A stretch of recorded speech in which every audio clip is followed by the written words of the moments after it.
Imagine falling asleep in a city split in two, not by rivers or roads, but by silence, suspicion, and 30 miles of concrete. The Berlin Wall didn't just divide east from west, it divided families, dreams, and even the night sky. Tonight, we slow time and walk quietly through the shadow of that wall, from its sudden rise to its peaceful crumble. So close your eyes, dear listener, and drift back to the Cold War's quietest hours. Let your thoughts settle like dust on abandoned checkpoints. Press play, hit subscribe, and fall asleep with boring history for sleep, where even the walls whisper history. You can picture Berlin first as a map and then as a habit, because that is how most cities become real to people who live in them. On the map, it looks like a hub whose spokes spread outward, a set of tram lines, metro tunnels, bus routes, and the quiet diagonals of footpaths and shortcuts that connect bakery to workplace, apartment to kindergarten, and corner kiosk to a block of houses with their courtyards lined by bicycles and laundry lines. In the late 1950s and into 1961, Berlin was not just a divided city in theory, it was a place where daily routines crossed the invisible political frontier dozens of times a day, where a cleaner in the eastern sector could work at a hotel in the west, and a pensioner in the west might visit a doctor in the east out of habit or convenience. The borders were marked in places by signs and uniforms, but they still functioned like seams rather than walls, stitched by familiar tasks more than by ideology. If you were there, you would learn the schedules by muscle memory. The tram that came at 7 past the hour, the S-Bahn platform to stand on to catch a seat, the time it took to walk from your stairwell to the bakery when you were late. These were the ordinary details that would be ruptured in a single night. The background to that rupture stretched back to 1945, and it reads, at first glance, like a story mostly about states and soldiers. Berlin was cut into 4 sectors: American, British, French, and Soviet, arranged not along neat geographic logic, but according to the arrangements agreed upon by the victors of the war.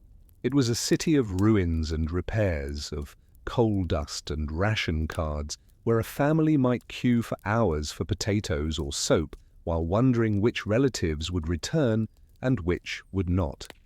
Over time, the zones acquired institutional personalities.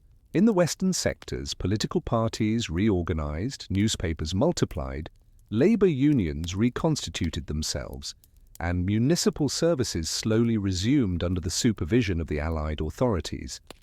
In the eastern sector, the Socialist Unity Party, formed from a forced merger of communists and social democrats, began reorganizing life under the logic of planned reconstruction and state-led consolidation, where factory committees, neighborhood councils, and youth organizations had new names and big ambitions.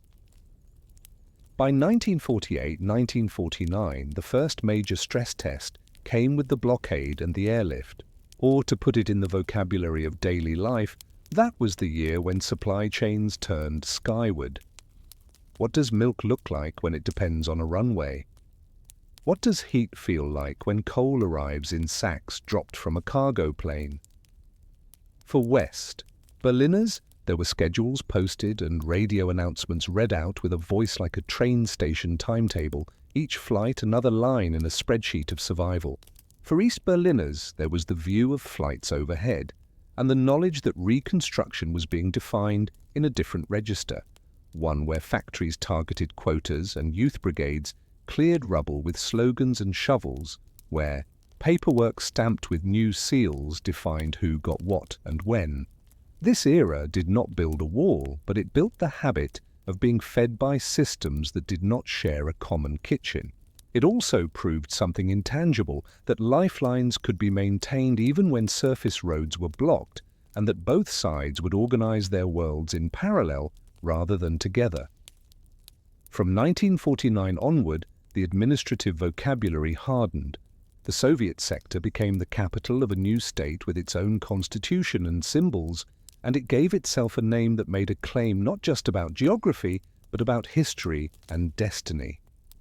The western sectors evolved into a city attached to another new state, but with a legal status that remained odd, like a document partially notarized by distant officials. If you looked at a telephone directory, you would notice numbers in the east had different exchanges and prefixes than those in the west, a small sign that the nervous system of the city was being rewired. If you were a commuter, you would start to see signs that a different logic of residence permits and work permissions was coming, even though for years the tram still crossed and the S-Bahn still stopped at stations in each sector. The most visible thing then was not a wall, but a growing unease about statistics, about how many people were moving and why. The numbers mattered because of what they described quietly but relentlessly, a flow of people from east to west that never seemed to reverse. They were not all doctors and engineers. Many were apprentices, nurses, bricklayers, students, and families who brought with them skill sets of ordinary life: how to repair a leaky sink, how to keep a household account book, how to keep poultry in a cramped courtyard, how to manage a budget that required both cash and coupons. Every new departure left a gap, not just in the pride of a plan, but in the schedules of factories and placements of apprenticeships. If your factory's master electrician left, who would supervise those nearly qualified apprentices? If a primary care physician departed, which practice would absorb the patients? These are dull questions, but they were the ones whispered in meetings of shop councils and district administrators, and they accumulated into a kind of administrative panic. By the late 1950s and early 1961, the East German state faced a problem that was described in technical language, but experienced as daily stress. The outflow was eroding the long-term viability of the planned allocations. The result, after deliberations held at levels well above the city's street map, was to attempt a structural solution. Its code name had a tidy bureaucratic ring, an operation named with a common word that implied tidiness and inevitability, and the goal was to turn a city where crossing the line was an everyday routine into a city where crossing required a rare permission. The order, when it came, relied on people you would recognize from municipal life: police, construction crews, transport workers, and armed units instructed not to explain but to implement. They were told when to roll out coils of barbed wire, where to plant fence posts, how to deploy barriers across a streetcar line, and how to adjust signage and routing overnight.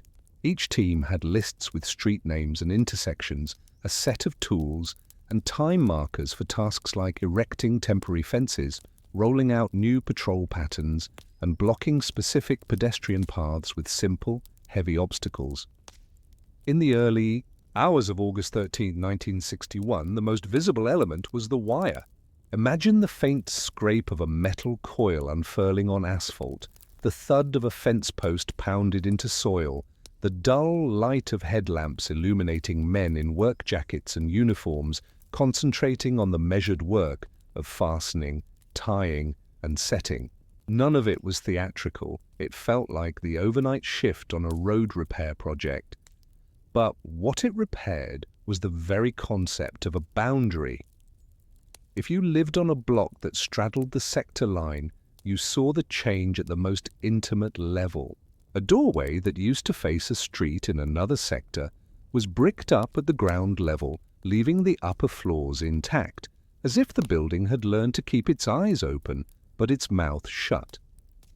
A street that had carried trams now became Daibid's dead end, with tracks stopping in front of a newly planted barrier. The timetable your body knew: get up, dress, check your window, walk to the stop, collapsed at the curb as if the curb itself had split in two. The stations of the S-Bahn and U-Bahn became symbols of strangeness. Trains continued to run along old routes, but some stations in the east became so-called ghost stations for Western passengers, where doors remained closed and platforms passed in a flash, with only dim lights and a few visible guards. If you were riding and not yet used to the new map, you could feel the sensation of passing places you could see but not enter, as if a library had been left open at night but you were allowed to look at the spines of the books only from the threshold. The signs were still there, the benches too, but the meaning of a station altered. In daily routines, this produced detours measured in minutes that added up to hours across a week, delays that were not dramatic but grating. To get to work, some people had to reroute by bus and then by foot. To visit a relative, you had to find an alternative path or accept that the path no longer existed.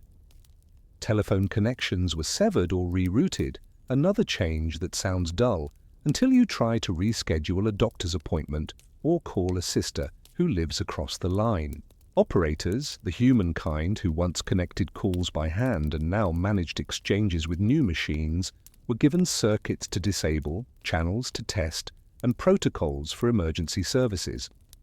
There were lists kept somewhere with column headings. You can imagine: street name, exchange, cut-off time. The logic was functional, yet the consequences were personal. People discovered that the phone number they had dialed for years now produced a dead tone. In apartment buildings, this silence settled into hallways like dust.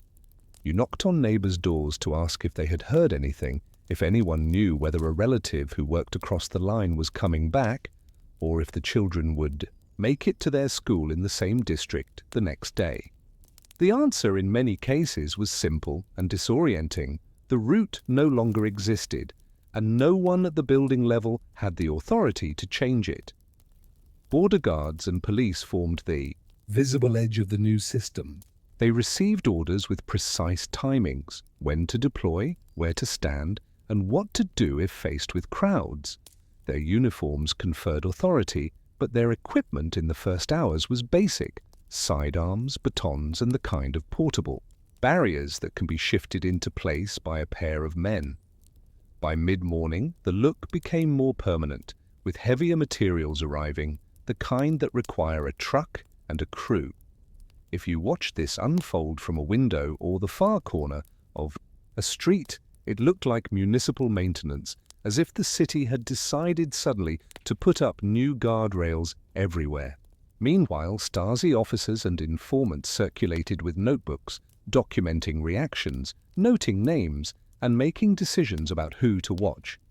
Their job was to convert confusion into files, to ensure that the shock of the new boundary did not turn into visible resistance without a trace. On the western side, the response was a mixture of surprise and ritual.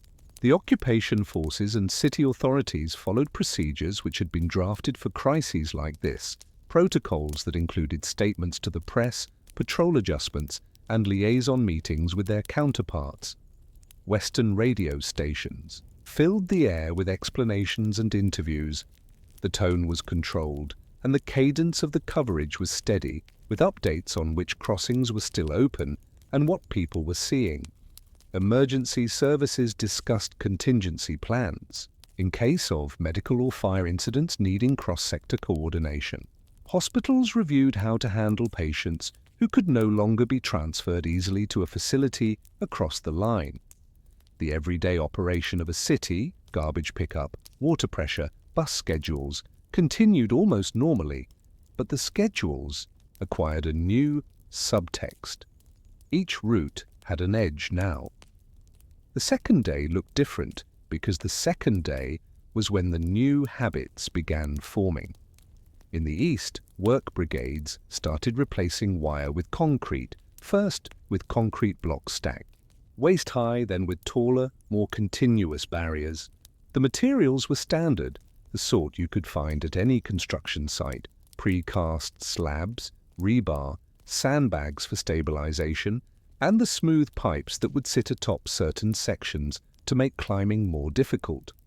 The staging areas were simple: piles of material in a roped-off corner of a street, crews arriving with thermoses and lunch pails, a foreman with a clipboard ticking off deliveries and tasks. That is how walls get built in practice, not as symbols, but as construction. projects with supply chains, shift changes, and the occasionally stubborn bolt. Residents learn the new geography by walking it. If your building was now within sight of a barrier, you measured the distance to the nearest checkpoint as if calculating the time to a supermarket, even if you had no intention of crossing.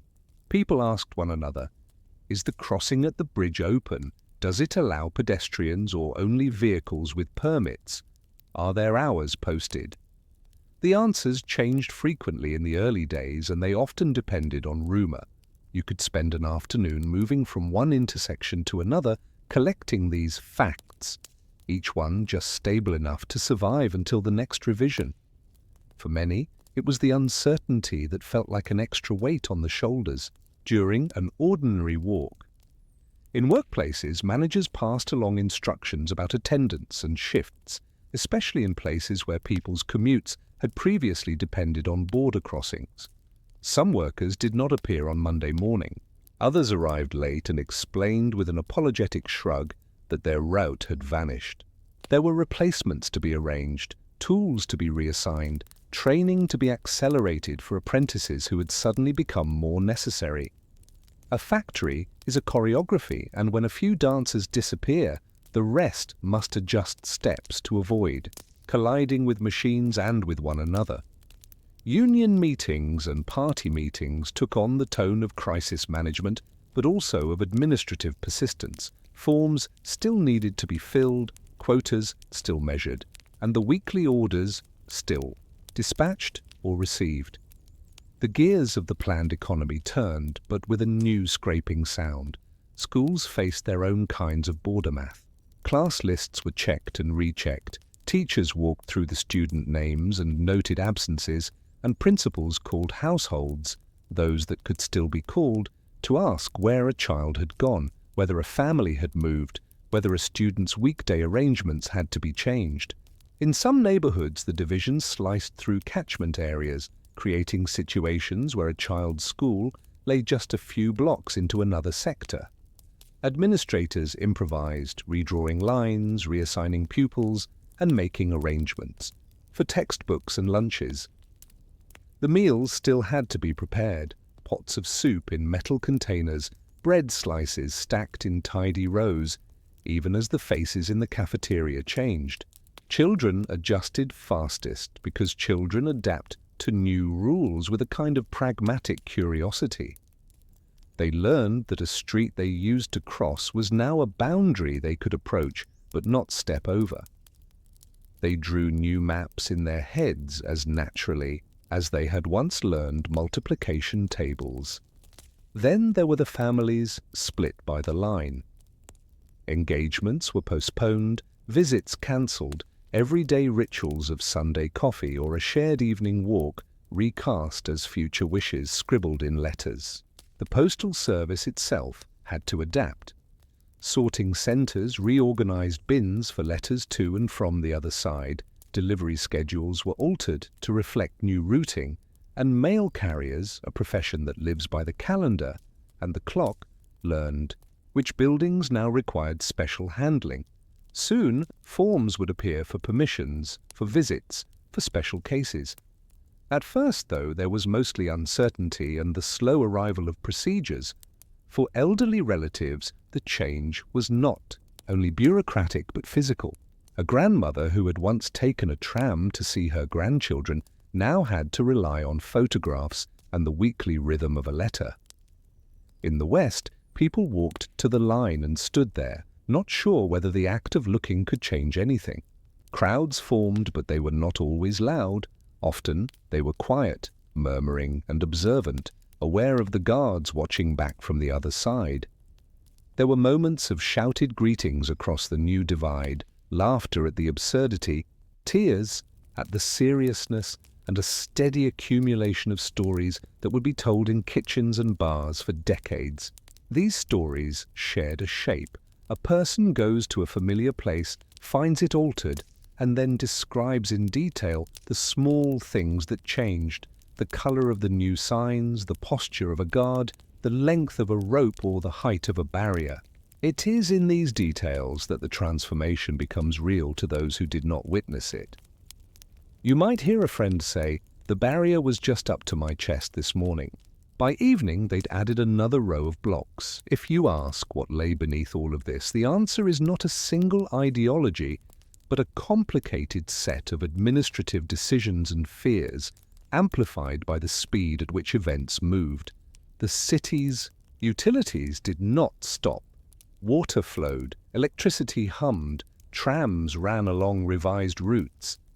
The newspapers came out with headlines that tried to summarize the change, but the real summarizing was done in stairwells and at kitchen tables as people fed each other the information they had gathered. If you stood at a window and breathed in the late summer air, you might have thought about how close everything still seemed. The same trucks rumbling by, the same pigeons gathering on a roofline, the same neighbor sweeping the sidewalk in front of her building, and how far away it had become at once. Within a week, the barbed wire was less prominent, replaced in many places by heavier materials. Soldiers learned new patrol routes and routines that would carry them for years. A bureaucracy took shape to administer passes, visits, and special cases. The cartography of feelings began to match the cartography of the boundary. People avoided places that reminded them of the line. In the East, officials spoke of protection and stability. In the West, leaders spoke of injustice and endurance. Ordinary people spoke of schedules and inconveniences and the quiet loneliness that comes from a disappeared pathway. And yet the city kept its pulse, stubbornly regular. You might conclude that overnight changes are exceptions, that most history moves gradually and predictably.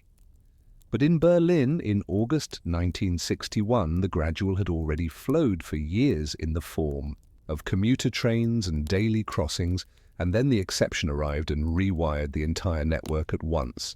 The most striking thing in those first days was not the spectacle but the routine, how quickly people set their alarms a bit earlier to account for detours, how shopkeepers adjusted delivery times, how teachers reworked lesson plans, how elderly neighbors learned new routes to the pharmacy.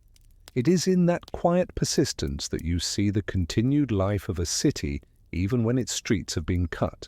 So there you are, standing with the map in your mind and the curb at your feet, feeling the new seam like a scar that is still tender to the touch. The question that emerges is an ordinary one, but also a profound one. When the border turned from a line on paper into a barrier on your street, how did you decide what to do the next morning? You stand at the edge where the city you knew becomes a different kind of city. It is not only the wire or the concrete that makes it feel different, but the way the routines now meet a counter-routine, a new timetable that has been introduced without your consent. The new system begins, as most systems do, with paper. You will find that the first changes after the wire go into effect are not only the physical barriers, but the forms created to handle exceptions. Someone drafts them in an office you will never see, and they are printed in stacks that smell faintly of ink and glue. The forms ask for basic information: name, address, occupation, reason for requesting a crossing, typed in boxes that do not care about the warmth of a Sunday visit or the habit of evening walks to a family apartment. For a while, even the existence of forms is uncertain. Word spreads that such a process might be possible, that there would be special passes for urgent cases. No one quite knows who qualifies, and the queue that forms in front of an office tells you that many hope their particular reason is the kind that a clerk will honor. The clerks themselves become minor authorities in a landscape where authority used to be invisible. You learn that a stamp can be as decisive as a gate, that a well-placed signature weighs as much as a reinforced post. Clerks listen to your explanation with a professional calm. They ask for dates and supporting documents. They request proof that the relative you wish to visit is as close as you say, that the medical appointment is genuinely urgent, that the obligation you claim has a place in the new list of recognized obligations. In the early weeks, decisions are inconsistent because the rules change. A supervisor in the back room revises a policy. A note appears on the wall reminding staff of updated categories. You see the procedure becoming less fluid over time, like cement setting. At first, a firm push might move a decision, but soon the surface hardens and becomes resistant to pressure. Transport defines your day differently now. The metro lines that used to cross the invisible boundary continue to run, but they move through parts of the city as if slipping under a locked door. Stations that lie in the other sector, close to you and yours, become the strange category everyone quietly names as ghost stations. You sit on the train and pass through them without stopping, the doors locked, the platform lit dimly, the station names still painted on the tiles, as if the place were waiting for someone who has no intention of arriving. Guards stand on the platforms and look into carriages, their postures composed like the posture of someone in a photograph. Feet apart just so, shoulders square, gaze forward. You notice small things, the dust on the platform edge, the way a station clock ticks even when no one will check it before stepping on a train. You pass through again the next day and the day after, and it is always the same. Your route incorporates absence, and the absence is now part of your home. The first wall you see is not the wall that people will remember in photographs from later years. It is something more provisional, wire, concrete blocks in sections, and obstacles built to be effective more than elegant. The posts are pragmatic, set in rows by teams that work with a rhythm that is more warehouse than fortress. A supervisor checks the spacing with a tape and a practiced eye, guiding a worker to shift a block a few centimeters so that the line remains straight enough without being mathematical. If you stay long enough, you begin to see the pattern. The places where a street ends abruptly because the sector line crosses at an angle. The places where a courtyard wall, once a quiet boundary between buildings, is reinforced because it becomes, with little warning, an international frontier. When you walk along such a wall, you hear conversations through the brickwork, someone hanging laundry on one side, someone sweeping a stoop on the other, and you know that for now, sound can still cross freely even when feet cannot. On the western side, the changes are administrative and performative in different ways. Signs appear in multiple languages at certain crossings, reminding anyone who approaches where one sector ends and another starts. The phrasing is almost formal, as if the sign is a handshake in metal and paint, courteous yet firm. The officials, they develop a routine with their counterparts, exchanging information about specific cases when necessary, passing along notes about who has permission to cross and when. The performance is not only for each other but for the public, who watch the routine as if watching a rehearsal for a play they will never perform in. People stand at barriers for a long time, reading faces, trying to interpret the smallest gestures. When a guard strides from one point to another, some people think it signals a change. When a group of officials talks quietly inside a booth, an entire crowd can invent meanings for the angle of their shoulders and the way they lean. In apartments along boundary streets, daily life changes with a series of small accommodations. Windows that once opened to a path now look onto a closed strip, and residents tentatively learn how to relate to a new neighbor that does not speak. A fence. A woman who has lived on the second floor for decades moves her chair away from the window because she no longer wants to face a row of sandbags each morning with her coffee. A family on the ground floor rearranges their furniture because the living room has become a place where passers-by stop to stare from the other side, not out of malice, but curiosity, and the feeling of being seen becomes too much. Children play in courtyards and on stairwells, and grandparents teach them the new rules with a quiet insistence. Do not lean out too far, do not stand in this doorway too long, do not wave at the soldiers. The rules sound like the rules for a busy street, but the danger is not a bus or a car, it is something less predictable. In the workplaces that rely on the smooth flow of people, the first months feel like rearranging an assembly line without shutting down the factory. Managers check rosters and mark in red the names of those who used to commute across the line. They slide those names into a folder labeled with a phrase that tries to be neutral. Replacement schedules are drafted, apprentices are advanced a step earlier than expected, extra shifts become normal without being declared compulsory. In health clinics, administrators find that some specialists no longer work nearby, and new referral patterns must be created quickly. You learn that your turn to see a doctor depends now on a chain of decisions that did not exist last season. The hospital switchboard adopts new scripts for calls. The nurses who manage the night duty roster stretch themselves to cover an extra ward when someone cannot reach the building in time. In the paperwork, the crossing becomes a line drawn in the margin next to a name. Then it becomes a symbol that everyone understands without a legend. News travels in fragments, like confetti that falls too slowly to be celebratory. A person jumped from a window on a street where a block had been sealed. A fire brigade extended a ladder to a family who had not found another way. A young guard did not raise his weapon when confronted by a crowd. Another guard did, out of fear or training or both. Each fragment arrives with a detail that fixes it in memory. A number painted on a building, a color of a scarf, the sound of a dog barking on the other side.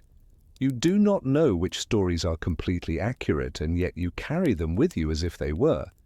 In the evenings, the city feels quieter because conversations lower their volume as they approach certain topics. Not out of theatrical dread, but from the practical habit of protecting what is still yours to protect. If you work in an office that touches the new divide, you will notice an upsurge in meetings, and in those meetings, an upsurge in subcommittee assignments, and then inevitably, in minutes taken carefully by someone who writes with a disciplined hand. The minutes have a distinctive vocabulary: coordination, compliance, adjustment, verification. They talk about the physical border, but they also talk about the border inside the flow of records. There is a map of crossing points, and there is also a spreadsheet, if not literally then in spirit, that tracks requests, outcomes, and deadlines. A culture of logs emerges, logs of guard rotations, logs of deliveries to border construction sites, logs of conversations with residents who live adjacent to the barrier. The logs do not capture emotions, they capture timings. A truck arrived at 0742, the cement set by 1105. A resident complained at 1317, a patrol passed at 1430. You begin to understand that the new border is not only made of material, but of chronologies. In the West, the civic rhythm adapts with similar bureaucratic steadiness. City agencies plot detours on maps and hand out leaflets that describe alternative routes. Bus dispatchers rework driver assignments. Signage crews install new directions with arrows that appear overnight. Radio announcers adopt a segment in the morning schedule to summarize the latest updates on crossings. Callers phone in with observations from particular corners, and the announcers sift the useful from the speculative. Community groups start, compiling lists of people who need assistance because their routines have been severed. Elderly residents who require a new volunteer to visit, school children who need a walking bus to a different stop, shopkeepers who have seen deliveries disrupted. It is not dramatic, but it is diligent. And you feel the city adjusting itself like a person adjusting a collar, gently and repeatedly until it sits correctly again. One of the most distinctive aspects of the early wall is the sense that it is still a project in the active voice. You can see changes even if you visit the same stretch daily. A pile of blocks becomes a continuous line, a temporary barrier becomes permanent, a watchman's stool becomes a guard box with a small window, and a door that closes against the weather. Guards learn where the wind is fiercest and bring small comforts to their posts: an extra scarf, a thermos of tea, a little stool to rest on between passes. The human shape of this machinery is less visible than its rule-bound outline, but it exists like the imprint of a body on a frequently used chair. You notice that the guard you saw yesterday is back again and that he favors his left leg when he stands. You notice that he carries a pencil in his breast pocket next to a small notebook. He writes down times, car license numbers, brief descriptions. His job is about watching, but it is equally about recording. Visiting the border becomes a habit for many, though you might tell yourself that you are only passing by. You walk the length of a street and find the corner where the barrier turns. You follow it farther than you planned, as if you were trying to understand a problem by tracing its outline. You might end up at a makeshift viewing point where people gather out of curiosity. No one wants to turn this into a spectacle, and yet it becomes one because you cannot help looking when something changes the ground plan of your life. The murmured. Conversations have a common cadence. Did you hear about the new tower there? Did you notice that the gate opens at this hour? Do you think they will add something more to this stretch? The answers are guesses, but guesses have a way of becoming the first draft of knowledge.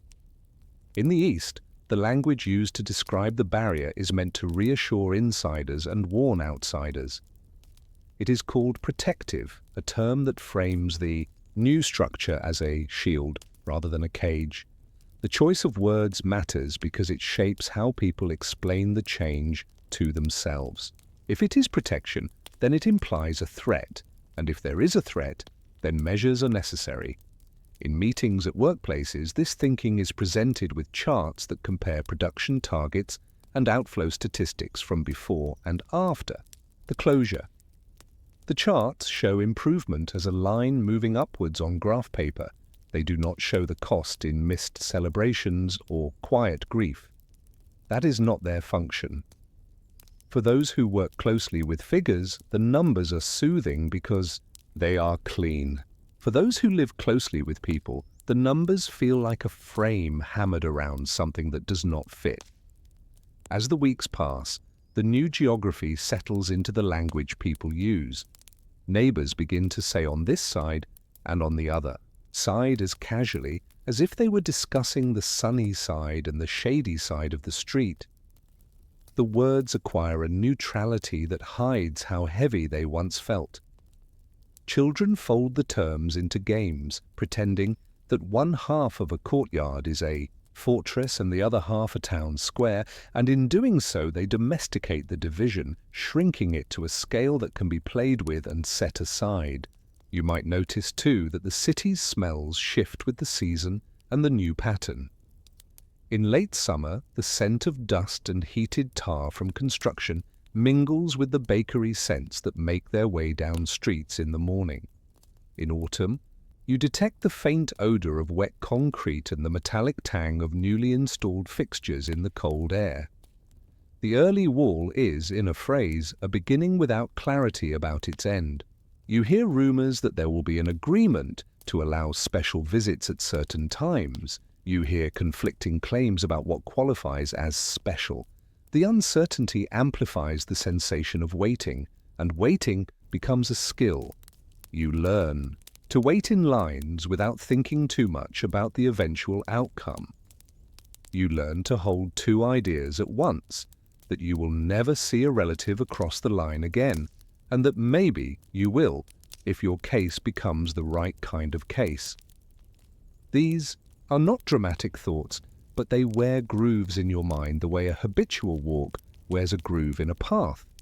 When work is done for the day and the light begins to change, the barrier looks different. In the evening you see its edges more clearly, the places where a guard's flashlight might sweep, the gaps where shadows collect. You think about light, because light picks out the rhythms of the new arrangement, a lamp above a gate, a strip of illumination along a trench, the reflective gleam of a signpost. You also think about sound because sound carries stories across a boundary even when stories do not travel any other way. Somewhere a radio plays on the other side and you catch a fragment of a melody that is familiar and you realize that this too is part of what will endure, the ordinary texture of lives that continue, separated yet still audible. And so, even as the machinery of control becomes smoother and more confident, you stand again near the line and feel the unchanged pull of habit pointing you toward a route that no longer exists. You think of your own inventory of details, forms, stamps, timetables, guard rotations, station lights, and realize that you have learned a new language without deciding to learn it. It leaves you with a question that is both small and expansive. If control is constructed from 1,000 dull procedures, how do you notice the exact day when you begin to accept those procedures as your normal? You return to the places you know and see that the provisional has learned how to last. The wall, which began as wire and concrete blocks, has become a sequence of structures that look more deliberate each month.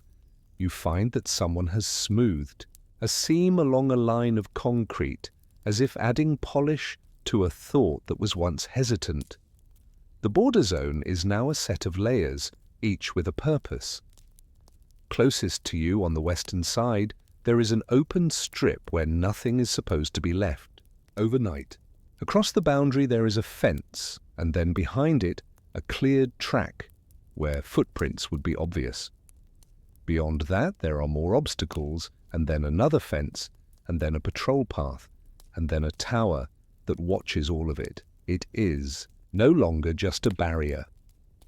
It is a system composed of parts that support each other like the ribs of a ship. The tower draws your gaze because it changes the horizon. It is simple, square or round, depending on the model, built in segments with narrow windows that look like slits in a lighthouse. Guards climb its stairs and stand behind glass that reflects the sky. At night, the tower becomes a geometry of shadows cut by the hard outline of floodlights. You notice small, practical details. The metal ladder bolted to one side for maintenance, the cables running down to a junction box, the way snow stacks on the roof lip in winter. To live near such a tower is to live with a metronome that you cannot hear, but you can feel. The timing of watch shifts, the slow pan of a searchlight, the arrival of a replacement crew at predictable hours. As the system consolidates, the language that describes it consolidates too. There is a name for the strip where vegetation is kept down. There is a name for the obstacles in the ground that are meant to stop vehicles. There is a name for the lights that spread evenly across the zone in a way that is bright without being theatrical. The naming matters because names make it possible to write procedures and maintain schedules. A maintenance crew can be told to check the third item on a list, and they will know what to bring: a wrench of a certain size, a new bulb, a can of paint. If you work in logistics, you might find comfort in this systematization. If you do not, you notice its quiet, persistent reach into every corner that borders the border. The neighborhoods near the wall adjust, and the texture of life shifts with the adjustments. On the western side, streets that once carried through traffic now end in cul-de-sacs, and children learn to ride bicycles in loops rather than in long lines. A shop that had relied on foot traffic from across the line becomes a place that serves the immediate block only. Its owner reduces inventory, and the window display becomes more modest. On the eastern side, buildings that abut the barrier are altered. Lower floors are sealed, entrances moved, facades simplified. Some windows lose their function, and a window without a function becomes a blank. The blankness is a statement of policy translated into architecture. You begin to mark time by the arrival of border improvements. In one season, new lamps appear. In another, a different kind of barrier replaces the old. In yet another, a trench is deepened and lined. All of this is routine work, and that is the point. The spectacle occurs in your memory at the moment of closure. The reality occurs every day afterward as crews treat the border as a workplace. There are checklists to complete, safety briefings to attend, and ladders to carry. A man in a work jacket sets a post into a hole with the ease of someone who has repeated this task enough to develop preferences about the weight of the hammer he uses. He might chat with a colleague about a football match while aligning a section of fence. The ordinariness does not diminish the severity of the structure. It makes it more durable because ordinary things are the ones that persist. In the files of the agencies responsible for the border, a different kind of consolidation takes place. Reports become standardized, the categories fixed, the language precise. One set of papers records incidents, attempts to cross, suspicious activities, the occasional fire or accident near the line. Another set records maintenance, which sections have been inspected, which components replaced, which improvements are scheduled. The people who compile these papers care about accuracy in a way that is practical rather than philosophical. A misreported time can lead to a missed rotation. A miscounted delivery can leave a crew waiting. The files accumulate in cabinets and then in rooms, and with them grows a sense that the system is not only physical but archival. On the western side, local governance takes the presence of the border into budget lines. Lighting near the boundary costs money. Patrol coordination costs money. The upkeep of roads that now end abruptly costs money. Community meetings include agenda items that would have seemed odd a year before: how to beautify a wall-facing street, how to provide recreational spaces when a park is cut off, how to support elderly residents who once relied on a path that is now blocked. There are forms here too, but their tone is different. Requests for funding, proposals for neighborhood improvements, reports on the effectiveness of programs to maintain social cohesion. In this way, both sides absorb the wall into their administrative bodies, digesting it into tasks that are teachable and trackable. You hear from time to time the sound of a far-off siren or the voice from a loudspeaker, and it registers as an event. People in the vicinity slow and listen, then continue walking if the sound fades. Stories follow later. The impression of movement in the border zone, the sight of a person standing too long at a fence, the raise of a guard's arm in warning. Sometimes these stories end badly, because a system constructed to be unforgiving will be unforgiving. When they do, the city absorbs them with a silence that is more respectful than fearful. People lower their voices because grief deserves quiet. They put candles in windows. They do not issue statements. Small memorials appear at the edges of streets, a name written in chalk, a flower left at a corner where the dust never quite settles. The memorials are unofficial and temporary, washed away by rain, and replaced by others later, because that is the rhythm that grief learns when it has no real address. Work continues to frame existence, and with it, the unromantic sturdiness that keeps cities going.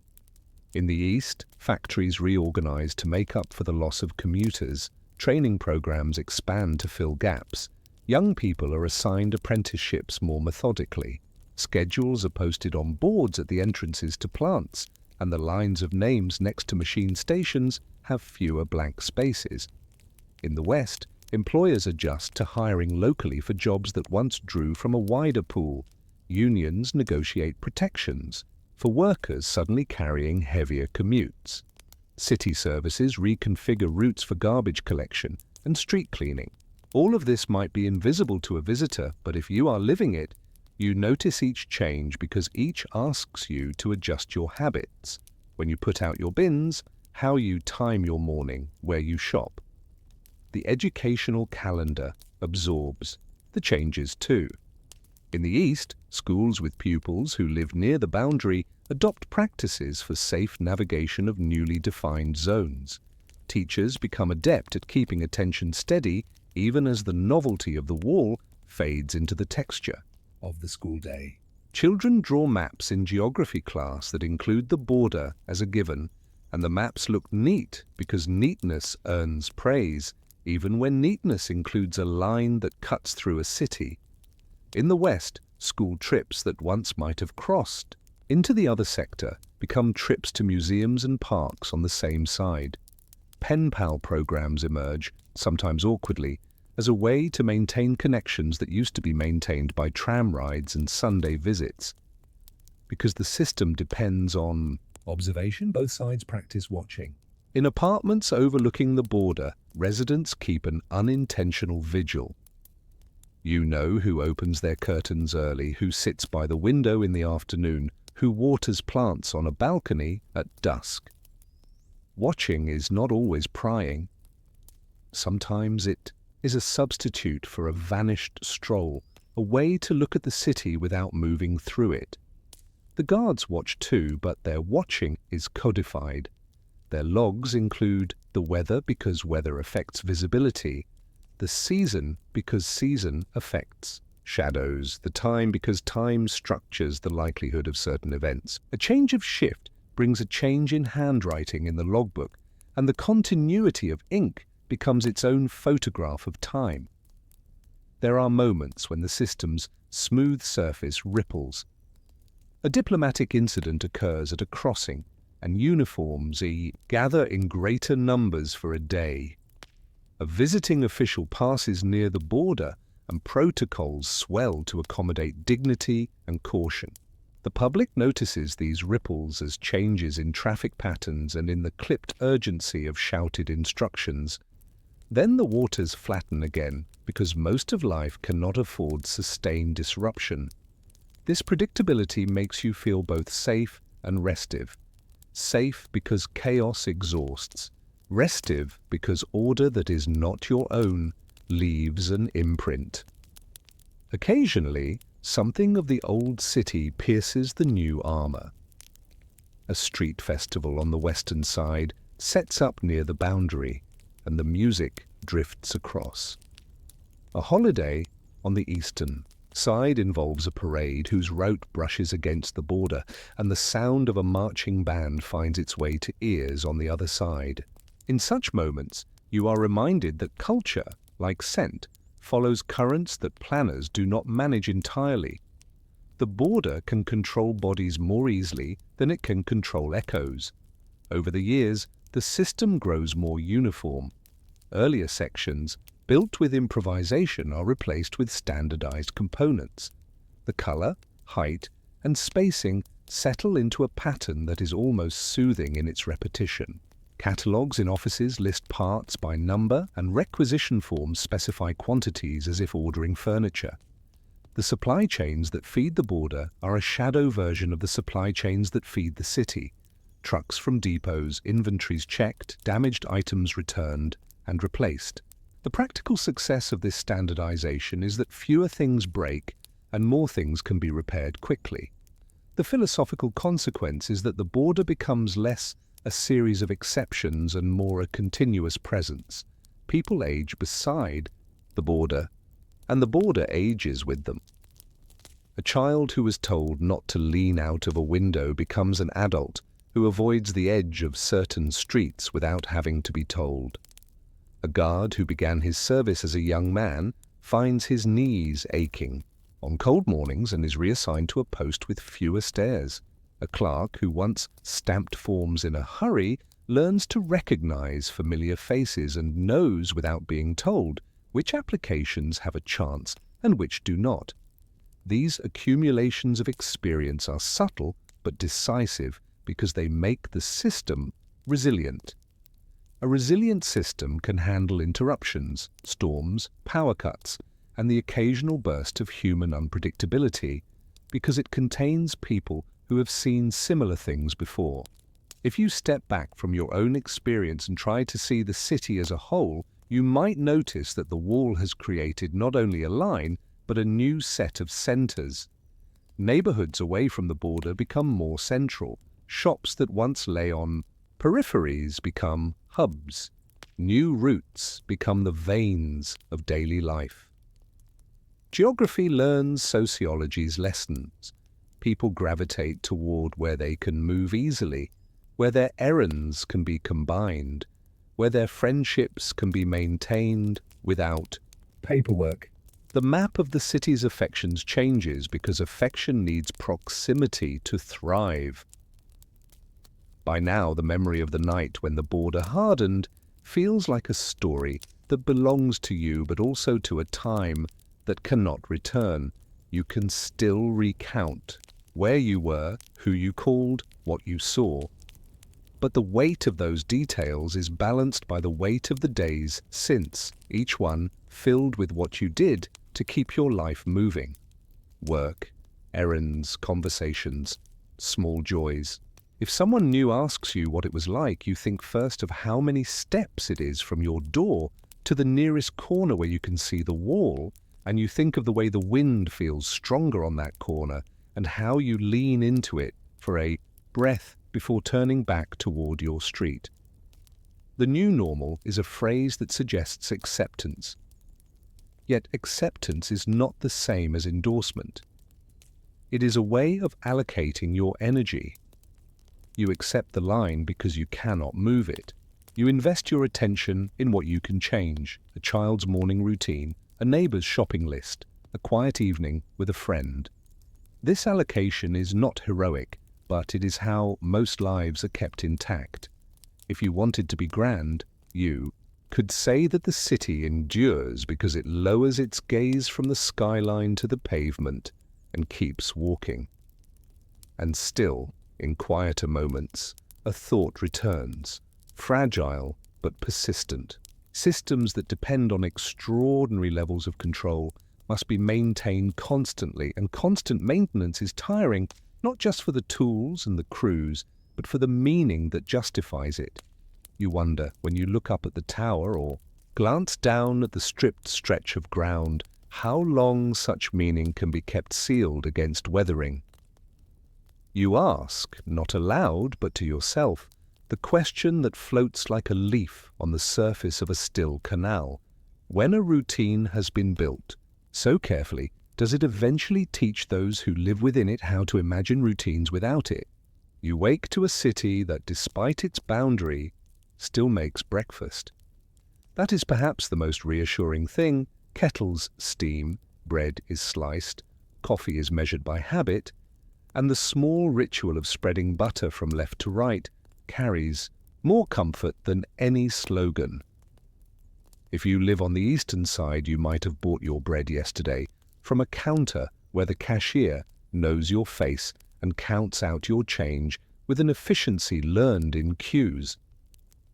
The shelves were stocked because someone in an office anticipated consumption, a plan on paper translating into a delivery truck, and a baker checking oven temperatures before dawn. If you live on the western side, your morning baguette might have come from a different lineage of supply, through market choices and wholesalers' routes, but the sound of a knife against a cutting board is the same. You learn quickly that the wall cannot mute the music of domestic routine. Daily life, though, condenses into a new set of distances. A grandmother who used to walk 2 tram stops to see a cousin now writes letters in careful script and wonders about the tone to use when describing the weather, the price of apples, the antics of a neighbor's dog. A schoolchild in Kreuzberg practices spelling on lined paper while hearing his parents discuss where to shop, now that a favorite butcher is no longer on the way home. In Prenzlauer Berg, a woman hangs laundry on a courtyard line strung between windows, the damp shirts twisting gently as a draft funnels between buildings. On her windowsill, a plant leans toward the light. On her radio, a familiar presenter's voice measures the day into segments. The same things that anchored the city before, chores, errands, small favors exchanged, continue with new routes and a slightly altered vocabulary of time. Work carves the schedule. In the East, factories pin up rosters on corkboards at the entrance, neatly typed sheets held by thumbtacks and accompanied by notices that speak of production targets and safety measures. You see the pragmatic order of clipboards and ink pads, paper packets tied with string waiting for a messenger to carry them from the office to the shop floor. A supervisor adjusts the day's assignments because a worker is absent. A fitter helps an apprentice understand the feel of a tool rather than only its name. The older hands at a machine exchange glances when a quota is mentioned. They measure progress in units and in the weight of the day on their back muscles. In the West, a bus dispatcher reviews routes altered by cul-de-sacs and dead ends, the pencil tapping one corner of a map that has already been annotated to exhaustion. Clerks at a district office sort applications for childcare, housing, or renovations, the stamps leaving precise rectangular marks that look like miniature frames around decisions. In neighborhoods near the line, you sense the border's presence as a set of mannerisms. People pause a fraction of a second before crossing into a street that leads to the wall, as if mentally checking a pocket for an invisible pass. Shopkeepers on wall-facing streets learn to arrange their displays not only for customers, but also for the odd crowd that gathers to look past glass and into lives.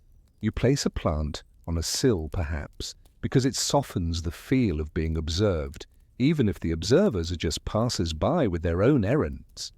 Children learn a new set of don'ts that sound like the rules for a busy avenue. Don't step. Beyond this point, don't run toward that corner, don't climb that fence. The tone is not fearful, just practiced, because domestic safety has always been about boundaries, stove knobs, balcony railings, street crossings, and the wall becomes one more edge to respect. Food shopping becomes an exercise in mapping. On the eastern side, you make your circuit through a Consum or HO store with a mental checklist that accounts for the day's availability. You know that cheese might be better on Thursdays, that the butcher receives offal early in the week, and that a friend at the counter sometimes puts aside a jar of preserves if she knows your mother likes a particular kind. On the western side, you plan your purchases based on the new loops of buses and cars, choosing the grocer whose delivery truck still manages the route without delays. You learn which intersections are prone to jams now that through traffic has been rerouted, and you adjust your departure by 10 minutes to catch a quieter window. These are not dramatic adaptations, they are small edits to a recipe that still produces dinner. Housing, already a steady concern in any city, acquires a different texture near the edge. In some eastern buildings abutting the border, ground floor, entrances are sealed, and residents adjust to using side doors that open onto interior courtyards. Stairs become more meaningful when they are the only way in and out. Hallways host a new choreography as neighbors pass each other more often. The stairwell notice board carries reminders about cleaning schedules and a posted announcement about a renovation that will take place on Wednesdays.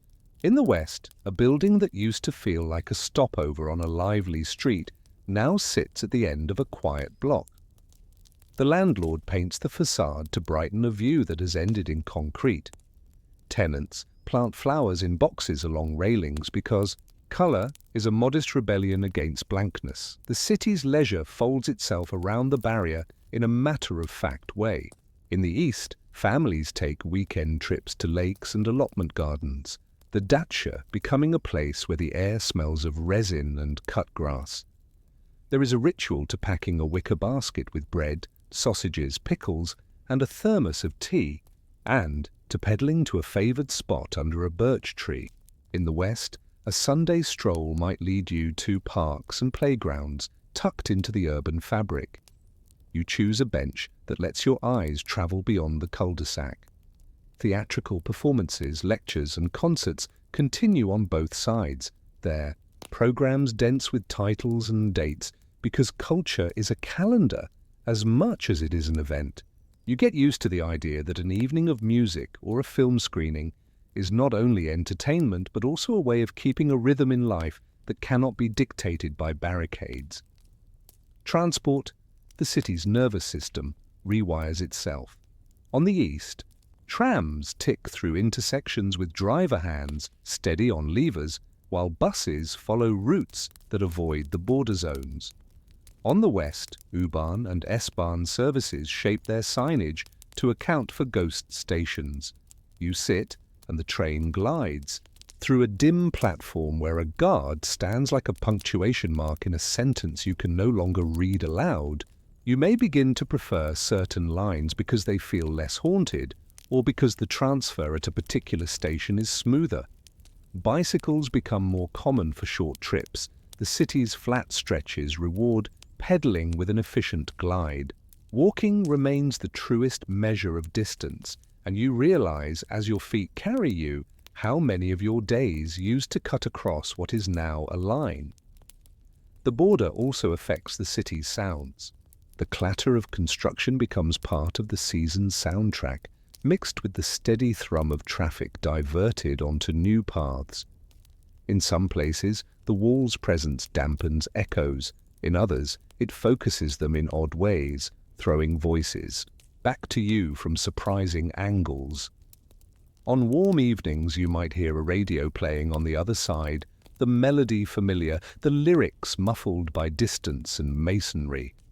Church bells still ring with tidy precision, marking a time that belongs to centuries rather than to current policies. Street vendors call out, the timbre of their voice tuned by practice to carry just far enough to be useful. School routines hold families together.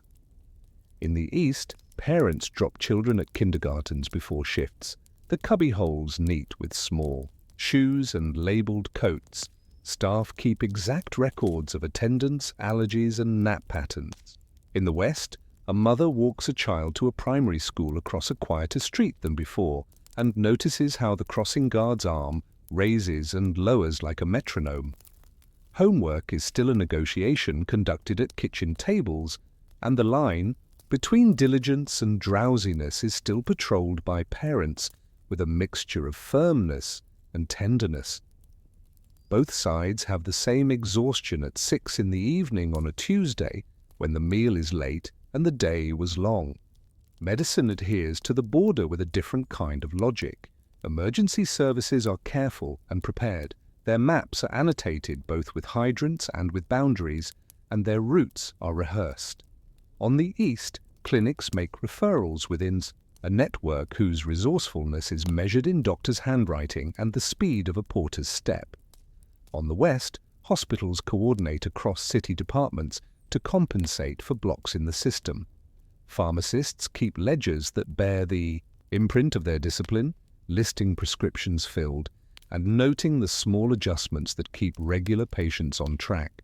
If you stand in a queue at a pharmacy, you hear small bits of advice exchanged. Drink fluids, try a compress, come back if it doesn't improve. This gentle neighborliness survives any change in city borders because soothing the aches of ordinary life is a civic habit. Daily life also means dealing with paper. In the East, the mailbox in your hallway receives notices about committee meetings, rent payments, and schedule changes. The paper stock is sturdy and the language formal. In the West, flyers advertising language classes, repairs, and theatre. Tickets compete on the bulletin board of a community centre. You begin to recognize certain fonts as reliable. You trust the black bold of municipal notices and the crisp serif of a museum program. Penmanship remains a small art in both places. Grandfathers write letters in a slow hand with a fountain pen that leaves a faint shadow of ink if you touch the page too soon. Teenagers scrawl notes with hurried loops that baffle their parents. Evenings bring living rooms to life. On the eastern side, television sets glow in shades of grey, with shows that deliver both diversion and the insistence of a collective story.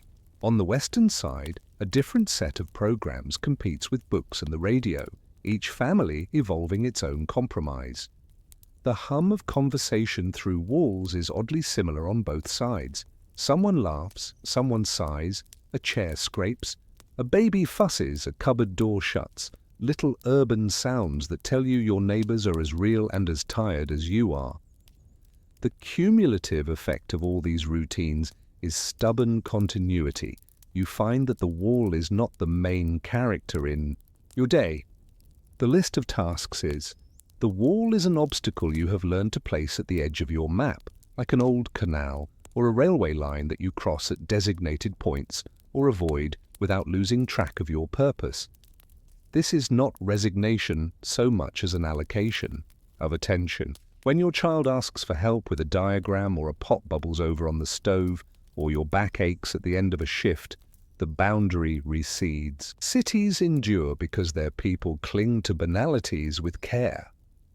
And in the quiet of a late night, after the dishes are stacked and the table wiped, you look toward the direction where the city used to continue without interruption and ask yourself, in the midst of so much ordinary persistence, how does a line that refuses to move eventually learn whether it can outlast the habits it tries to contain? You walk to work and you notice who is watching.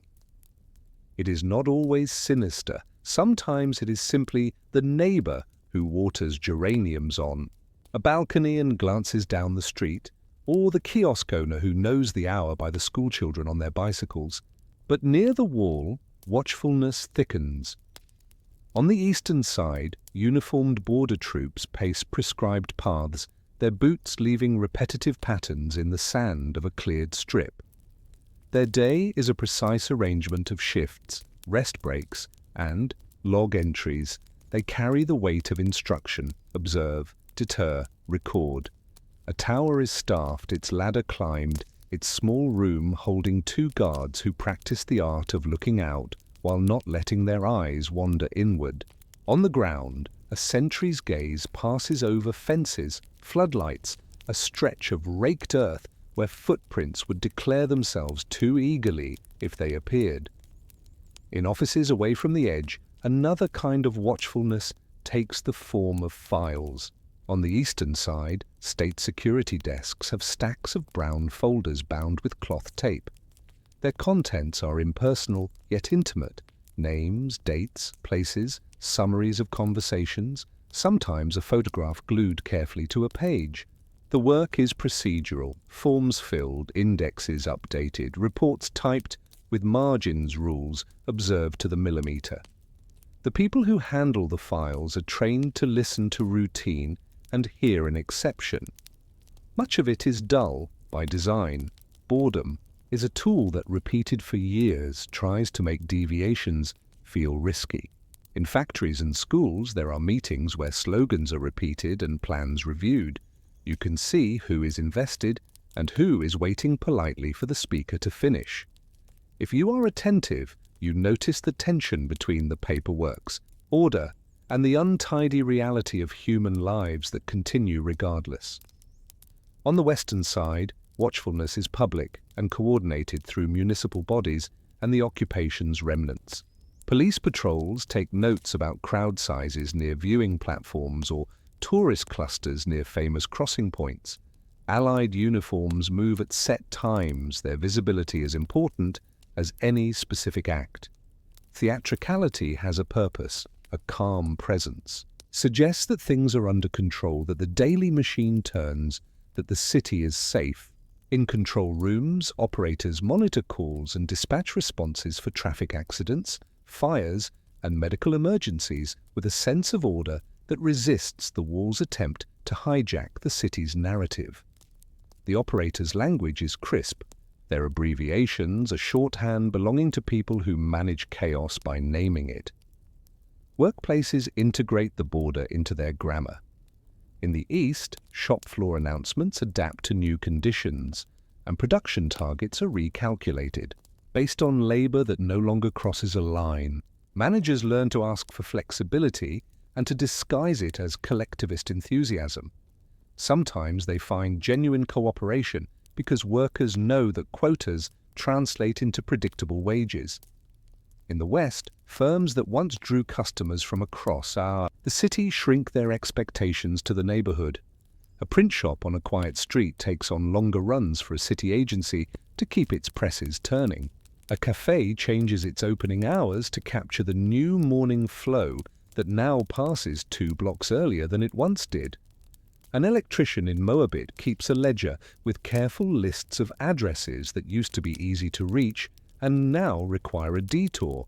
He underlines the problem streets, but he still goes.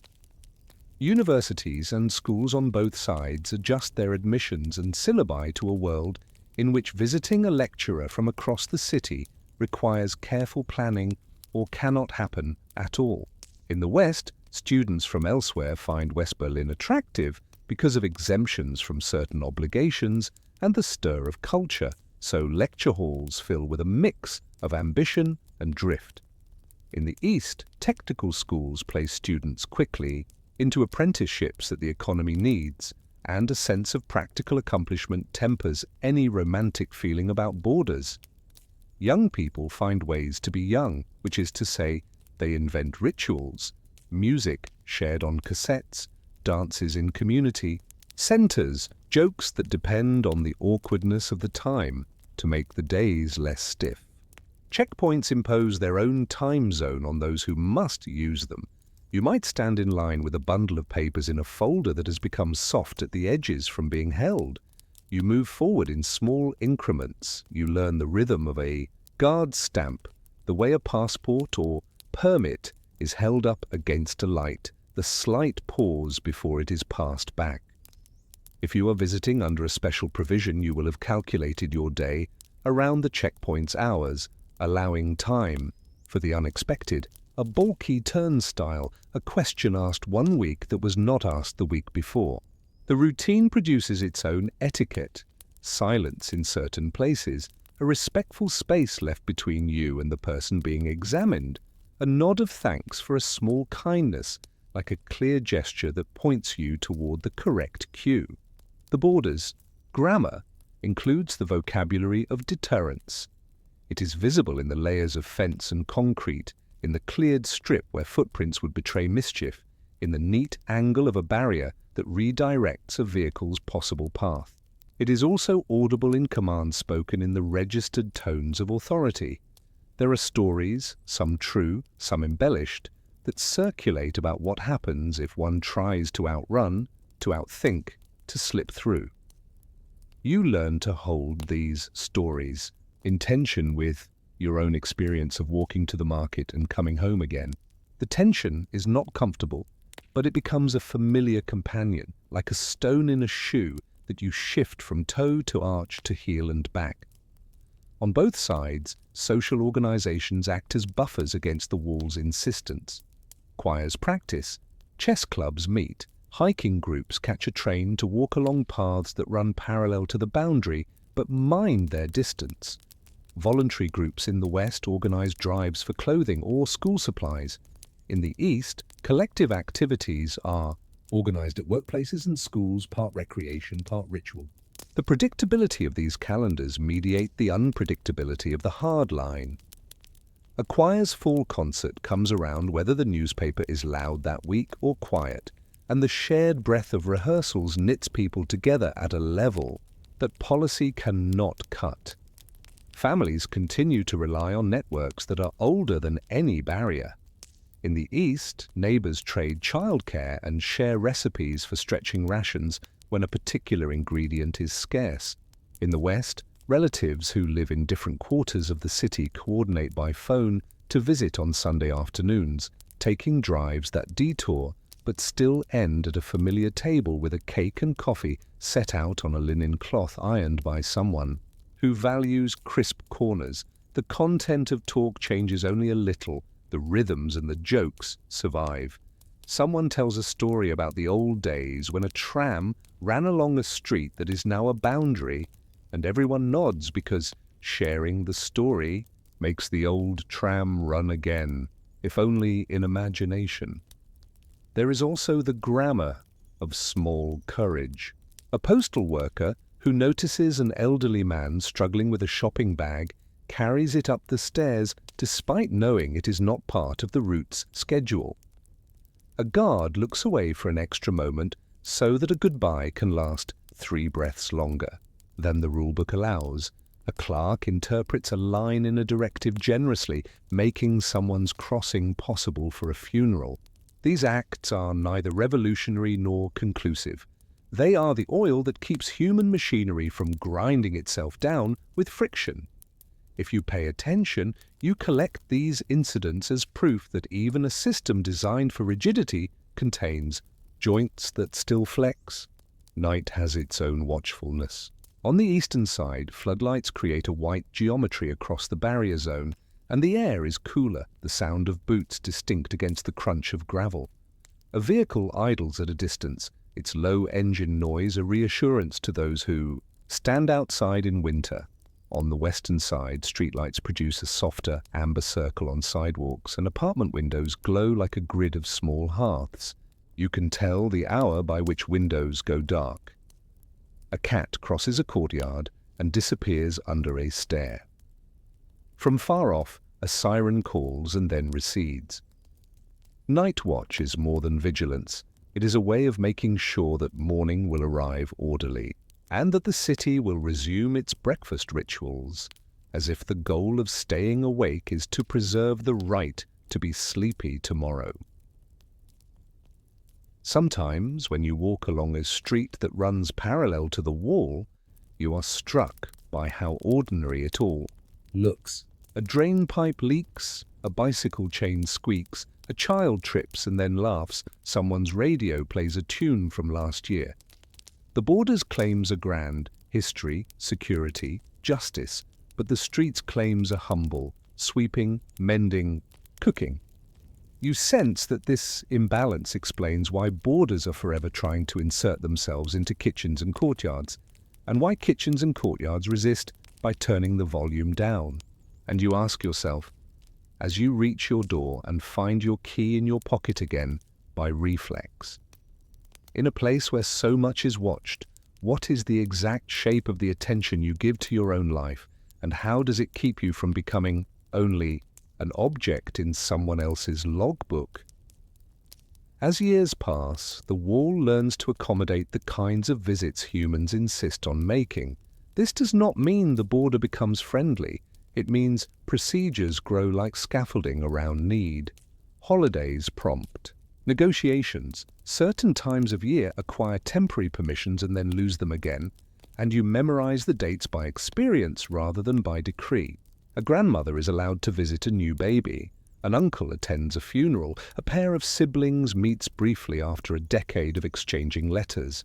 The meeting points develop an architecture of emotion that is as real as concrete. You stand in a hall where voices are low and purposeful, where the scrape of a suitcase wheel and the soft thud of stamped documents add their percussion to a melody of relief and restraint. If you travel officially from the western side into the east, you learn the choreography. You fill out a form, present a passport, and prepare for the requirement to exchange money into local currency at a fixed rate and minimum amount. You count notes that feel different in your hand, crisper or softer depending on the print, and you tuck them into a wallet separate from your usual. You decide what to bring as a gift that will not embarrass your host: coffee, fruit, a new book, stockings. You pack carefully because extra socks feel luxurious in places where certain items are not always easily found. On the eastern side, your host has planned a menu that balances pride with practicality, arranging the best plates, ironing the cloth, finding flowers in season. The two of you perform the age-old rite of hospitality, which is to transform scarcity into welcome. The crossing spaces themselves, the station concourses and border halls, become theatres where the same plays are staged daily. The actors are clerks, guards, travellers, and those who wait just past a line for the person they are permitted to meet. You note the acoustics: polished stone that amplifies footsteps, ceilings that absorb murmurs, glass that reflects your face back to you transformed by anticipation. There are designated places to stand, and you stand in them because standing is not passive here. It is a way to make a case with your patience, a way to declare that a family is a kind of visa. A clock on a wall moves as clocks do, but its minute hand seems to know more about longing than about punctuality. When a line inches forward, the sense of collective breath-holding is palpable. Currency, in more than one sense, flows unevenly and carries meanings beyond purchasing power. On the eastern side, hard currency shops appear for those with access to money that arrives from west to east, in envelopes or through personal visits. They are bright, neat, and full of items, from coffee to toys to electronics, that are otherwise rare. They mark the presence of a second economy within the first, an overlay that complicates the story a state tells about itself. On the western side, a visitor to the east returns with notes and coins that keep their strangeness long after they leave a wallet, souvenirs of time spent navigating a parallel market of meaning where a chocolate bar can be an emblem as much as a sweet. Railway stations become gateways in the literal sense, and each has its character. You learn which ticket windows are less crowded, which guards gesture with kindness, which set of doors opens onto the hall where reunions occur with tears and a brief silence before words arrive. Leave-takings are conducted with formal efficiency, because the rules limit lingering. The hallways that see such rituals acquire a patina of emotion that no cleaning can erase. The benches, if there are any, feel harder not because of their wood or metal, but because resting becomes indistinguishable from waiting, and waiting is a habit you would not choose if given any other. Communication across the line requires scripts, learned by repetition. Phone calls, when possible, are timed and measured. People speak in shorthand, and long pauses signal the presence of things that cannot be said. Letters carry news in indirect prose that leaves space for safe interpretation. Photographs in envelopes become passports that cross easily. The face of a niece grows year by year on a windowsill where a photo is swapped for a newer one with a smile missing 2 baby teeth. Holidays are marked by cards with winter scenes and trees, or with spring blossoms that suggest renewal in a way both sides can accept. In many households, a special drawer becomes the archive for these contacts, the letters tied with string, the postmarks faces of time. The border spawns its own small businesses and micro-specialties. On the western side, a man learns to repair cameras with meticulous care and finds that travelers who want to document their rare visits keep him busy with clogged shutters and torn light seals. On the eastern side, a seamstress becomes adept at invisible mending, working miracles on garments that have to last through seasons because shopping is not a pastime, but a plan. Shoe repair stands, watchmakers and tailors stay busy. In their hands, the city's time and fabric are maintained beyond what mass production intended. There is a quiet dignity to these crafts because they oppose disposability with skill. You find that ritual governs not only large events but also small comforts. In the East, a family meets every Thursday night, a schedule chosen years before because it aligned with shift patterns, now a habit too strong to be uprooted. In the West, an elderly man sits at the same cafe table every afternoon with a newspaper, folded to a precise width, and orders coffee as if reciting an oath. Community centers host dance classes for teenagers whose universe expands by steps on a wooden floor, and whose worries are about timing and posture for an hour rather than about documents and fences. Rituals are not escapes from reality, they are the bridges that hold the mind steady above it. Through all of this, you keep an updated mental list of the city's places of consolation. A park bench under a lime tree where the scent of blossoms arrives reliably in June. A bookshop whose owner knows exactly which thin volume will fill an evening without crowding it. A bakery where the crust on the loaves cracks just so when you press your thumb to it. A public library reading room warm in winter where the rustle of pages is the softest hush. These refugees are not secret, they are simply stubborn. They exist because people with keys and schedules protect them in the name of normalcy.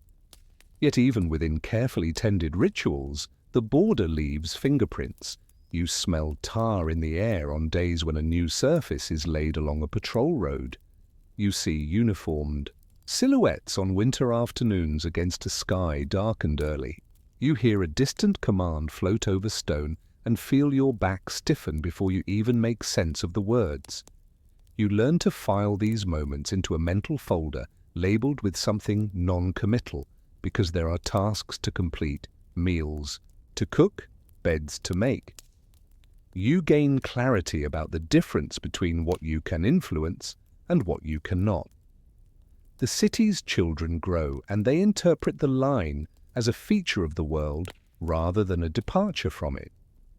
They memorize it, the way others memorize rivers and mountains, not with the bitterness of their elders, but with the environmental patience that childhood grants. Some develop imaginative games set against the wall as a backdrop, others ignore it, assembling lives around school, friends, music, and sport. Adolescents test boundaries that have nothing to do with concrete and fences. Their rebellions take the form of hairstyles, refusals to smile for photographs, and long walks with friends that skirt the edges of neighborhoods, still without crossing any literal line. Parents watch and breathe relief when the rebellions are trivial, because trivial is a kind of safety. All these rituals, visiting under rules, exchanging currencies, tending crafts, maintaining small sanctuaries, amount to a city that refuses to be exhausted by its own border. Daily life is the great diluter of drama. You might think that this refusal is passive, but it is a labor. It takes concentration to place your energy where it registers, on a neighbor's need, on a child's progress, on a task done properly. And when you consider the many small contributions that make a city livable, you ask yourself a question that refuses to settle. If visiting becomes an art refined by restriction, what happens to the art when the restriction is lifted? Does the skill evaporate, or does it evolve into a new form of care you have not yet imagined? You leave a checkpoint with a feeling of having passed through an X-ray, not just your belongings but your intentions assessed. On the far side, the city resumes the ordinary, a coffee kiosk, a newspaper fold-out, a bus idling as a driver checks, a timetable. The presence of the checkpoint lingers in the way you hold your shoulders for the next few minutes, in the turn of your head when someone calls a name. Crossing becomes a plotted chapter in the story of your month, a task that requires preparation, execution, and recovery. You add it to your calendar the way you would add a medical appointment or a tax deadline, a procedural weight that drags a little at the edge of everything else you do. And still, as you join the city's flow again, you carry a question with you, one that collects 1,000 observations without resolving them. When the act of passing is ritualized so thoroughly that it becomes almost ordinary, what happens to the meaning of the line? Is it strengthened by repetition, or does the sheer weight of routine begin to hollow it out from within? If you live near the wall long enough, you learn that some people view any line as a puzzle to be solved.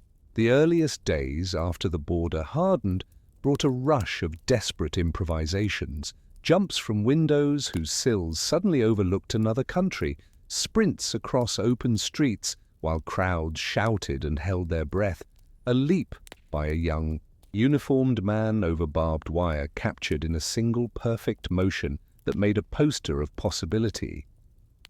Those raw gestures gave way as the system thickened to schemes that required time and a tolerance for dirt, fear, and mathematics.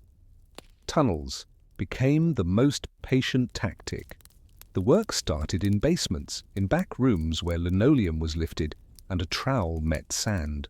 You can imagine the choreography. One man digs, another shovels soil into sacks, a third carries it away to be hidden in attics, beneath floorboards, or scattered discreetly in gardens under a cover of new grass. The tools were humble. Masons. Trowels, pickaxes, carpentry saws turned to unfamiliar tasks, and the obstacles many: water seepage, the need for timbering to prevent collapse, the problem of air, a bicycle pump became a ventilation system. A string on the tunnel wall became a makeshift direction finder. In the quiet, the digger learned the city's underground language, the vibration of trams, the rhythm of footsteps above, the distinct hum of a transformer in a utility line nearby. Escapes adapted to technology modestly present in ordinary life. A microcar's cramped interior became a space for a hidden compartment when bolted panels and upholstery hid a person curled into a silence measured not in minutes but in heartbeats. A delivery van's boxes were engineered to conceal human cargo among their labeled contents. A ropes and pulleys system strung from an upper window across a narrow strip allowed a traveler to slide in darkness, guided by hands that had rehearsed the motions by day without the weight of a human life on the line. Each method required not only ingenuity but also trust, expanded beyond the family into a network of helpers, students, mechanics, a cousin with a garage, a friend with a steady gaze at a checkpoint. The Eastern Side's patrols adapted too. Lines of raked sand swathes made footprints conspicuous under floodlights. The death strip became smooth and pale, punctuated by supports and patrol paths. Signals were strung along fences to ring alarms if wires were cut or disturbed. Towers were sighted to eliminate blind spots. Orders governed the escalation of force, calls to halt, warning shots, and then, in too many cases, gunfire directed at bodies striving toward a line drawn by a committee. The written instructions were spare and legalistic. The moment of applying them was messy and human. A young guard pacing in winter cold carried not only a rifle, but also the weight of expectation. Superiors measured performance, and performance was defined in ways that left little room for the softer calculus of pity. On the western side, firefighters and police found themselves in a new kind of work that did not always resemble the training. They tended to injuries sustained at the edge, but could not cross to pluck a man bleeding in a zone claimed by the other side. Ambulances idled at invisible lines, their crews watching helplessly when seconds mattered. Onlookers shouted, some prayed. A few tried to negotiate with shouted words that drifted away on wind. These scenes etched themselves into the city's memory more deeply than speeches did. The names of those who failed, out of miscalculation, misfortune, or a guard's obedience, were written first on paper and later in the air over certain corners, where a passerby might feel a chill even in summer. There were also successes that unfolded with the hush of a well-executed plan. A family emerged from a basement into the back room of a trusted friend's cafe in the west, blinking in new light. An engineer timed a crossing between patrols with a precision that seemed more science than luck. A woman disguised as a widow joined a small group of mourners, allowed a controlled passage, and slipped away at a moment rehearsed in whispers. The city's rumor mills ran on these tales, each retelling a blend of truth and embroidery. The point was not just information, it was morale. Stories of escape performed an ancient function. They stated that even hard walls have seams if you search long enough. The moral burden rested heaviest on those tasked with stopping these efforts. Border guards stood in a peculiar vice. Too much leniency brought censure and worse. Zeal that led to a death carved a scar that could not be soothed by a commendation. Years later, some would speak of split-second choices they wished they could unmake. At the time, they drank coffee from tin cups and kept their eyes moving. Supervisors, for their part, measured their men as much by the neatness of a logbook as by the list of thwarted attempts. The paperwork aimed to make conscience irrelevant by reducing an episode to lines on a page. But you and I know that conscience resists paperwork stubbornly. Attempts to leave were punished with terms carefully named to suggest betrayal rather than longing. Trials were conducted with an efficiency learned from ordinary criminal proceedings, except that the crime was a desire to redraw one's own map. Families left behind were questioned gently or roughly, depending on a matrix of factors no one outside could pass. Apartments were searched, letters seized, a bookshelf inventoried, as if the titles themselves betrayed a tendency. The logic was preventive, the aim to make the thought of trying taste bitter. Yet in kitchens lit by a single bulb late at night, people whispered their dreams of movement, and dreams are remarkably poor at taking instruction. You approach a crossing as if approaching a courthouse. Even if you have done nothing wrong, the architecture encourages a measured step. Each gate tells you what it is not as much as what it is. One accepts pedestrians under particular circumstances. Another processes diplomats and official traffic. A third holds lanes for vehicles with plates that satisfy a code. The signs are unambiguous, the lettering stern without being decorative. You align yourself with a queue and take stock of your surroundings. The booths have windows whose height assumes an average face. The counters are scuffed where documents have passed back and forth. The floor is swept, perhaps a little too clean, a hint that control is as much about polish as about policy. On the Western approach to certain checkpoints, the atmosphere is a blend of bureaucracy and theatre. Military police stand with an upright ease learned in drills. Local police implement crowd flow with practiced gestures.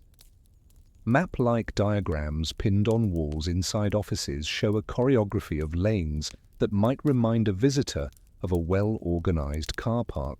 Tourists come to see the visible edge of geopolitics and snap photographs of signs that announce zones and permissions. For residents, the novelty wears off, but the weight of the place remains. You carry documents in a jacket pocket whose inner seam has grown smooth from years of reaching in, and you hold yourself with the calm that comes from knowing procedure is a kind of currency. Inside the Eastern Control Zone, the soundscape changes. Voices are lower and instructions more clipped. Clerks read documents with a practiced eye and an inward calculator. They take a stamp, ink it on a pad, and press it onto paper with a pressure that leaves a crisp rectangle and a faint echo of impact. The ink smell is distinct and oddly reassuring. It announces that something has been recognized, even if recognition is not approval. You have prepared your papers carefully, an invitation perhaps for a specified date and time, or a permit, based on kinship, that you can recite the summary of as if it were a poem. It is a transaction many have made before you, and many will make after, duplicated moment by moment like a pattern on a loom. Beyond the formal crossing, a less visible network handles special traffic. There are routes for state vehicles that obey their own timetable and codes, gates that open and shut for convoys whose purposes are not announced, supplies that sustain the running of an international capital embedded within a sovereign state, move at odd hours under rules worked out by men in rooms whose windows had heavy curtains. On the western arteries leading into and out of the enclave, transit corridors traverse countryside under agreements that require neither trust nor affection, only exact adherence. Drivers who run these roads learn the character of each control, point by the way a barrier lifts, by the pace of a guard's walk, by the sequence of questions asked at 3 a.m. on a winter night. Within both administrations, files about crossings accumulate like sediment. There are statistics about flows, vehicles per day, pedestrians processed per hour, and there are logs about incidents, each incident reduced to a paragraph that fits neatly into a binder. The language avoids adjectives, it favors times, dates, and identities, as stated. The files do not capture trembling fingers or relief disguised as politeness, but the people who handle them remember such details and recount them over late coffee to colleagues who understand that procedure, while, solid on paper, is fluid from 9 to 5.